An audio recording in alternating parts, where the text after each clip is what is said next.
ಭೀಕರ ರಸ್ತೆ ಅಪಘಾತದಲ್ಲಿ ಅಜ್ಜ ಮತ್ತು ಮೊಮ್ಮಗಳು ಸ್ಥಳದಲ್ಲಿ ದಾರುಣವಾಗಿ ಸಾವನ್ನಪ್ಪಿರುವ ಘಟನೆ ಬಳ್ಳಾರಿ ಜಿಲ್ಲೆಯ ಕೂಡ್ಲಿಗಿ ತಾಲೂಕಿನ ಕ್ಯಾಸನಕೆರೆ ಗ್ರಾಮದ ಬಳಿ ರಾಷ್ಟ್ರೀಯ ಹೆದ್ದಾರಿ 50ರಲ್ಲಿ ಸಂಭವಿಸಿದೆ.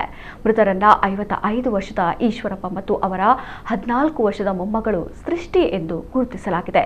ಈಕೆ ಕೂಡ್ಲಿಗಿ ಪಟ್ಟಣದ ಶಾಲೆಯಲ್ಲಿ 8ನೇ ತರಗತಿ ಓದುತ್ತಿದ್ದಳು ಎನ್ನಲಾಗಿದೆ. ಪರೀಕ್ಷೆ ಮುಗಿಸಿದ ಮೊಮ್ಮಗಳನ್ನ ಅಜ್ಜ ಬೈಕಿನಲ್ಲಿ ಕರೆದುಕೊಂಡು ಹೋಗ್ತಾ ಇದ್ರು. ಈ ವೇಳೆ ರಸ್ತೆ ಮೇಲೆ ಒಣಗಿಸಲು ಹಾಕಿದ್ದ ರಾಗಿಯ ಮೇಲೆ ಬೈಕ್ ಚಲಿಸಿದಾಗ ನಿಯಂತ್ರಣ ತಪ್ಪಿ ಜಾರಿ ಬಿದ್ದಿದೆ. ಬೈಕ್ ಸವಾರರು ಕೆಳಗೆ ಬಿದ್ದ ತಕ್ಷಣವೇ ಹಿಂದಿನಿಂದ ಬಂದ ತಮಿಳುನಾಡು ನೋಂದಣಿಯ ಕಂಟೈನರ್ ಲಾರಿ ಇವರ ಮೇಲೆ ಹರಿದಿದ್ದರಿಂದ ಇಬ್ಬರು ಸ್ಥಳದಲ್ಲೇ ಮೃತಪಟ್ಟಿದ್ದಾರೆ.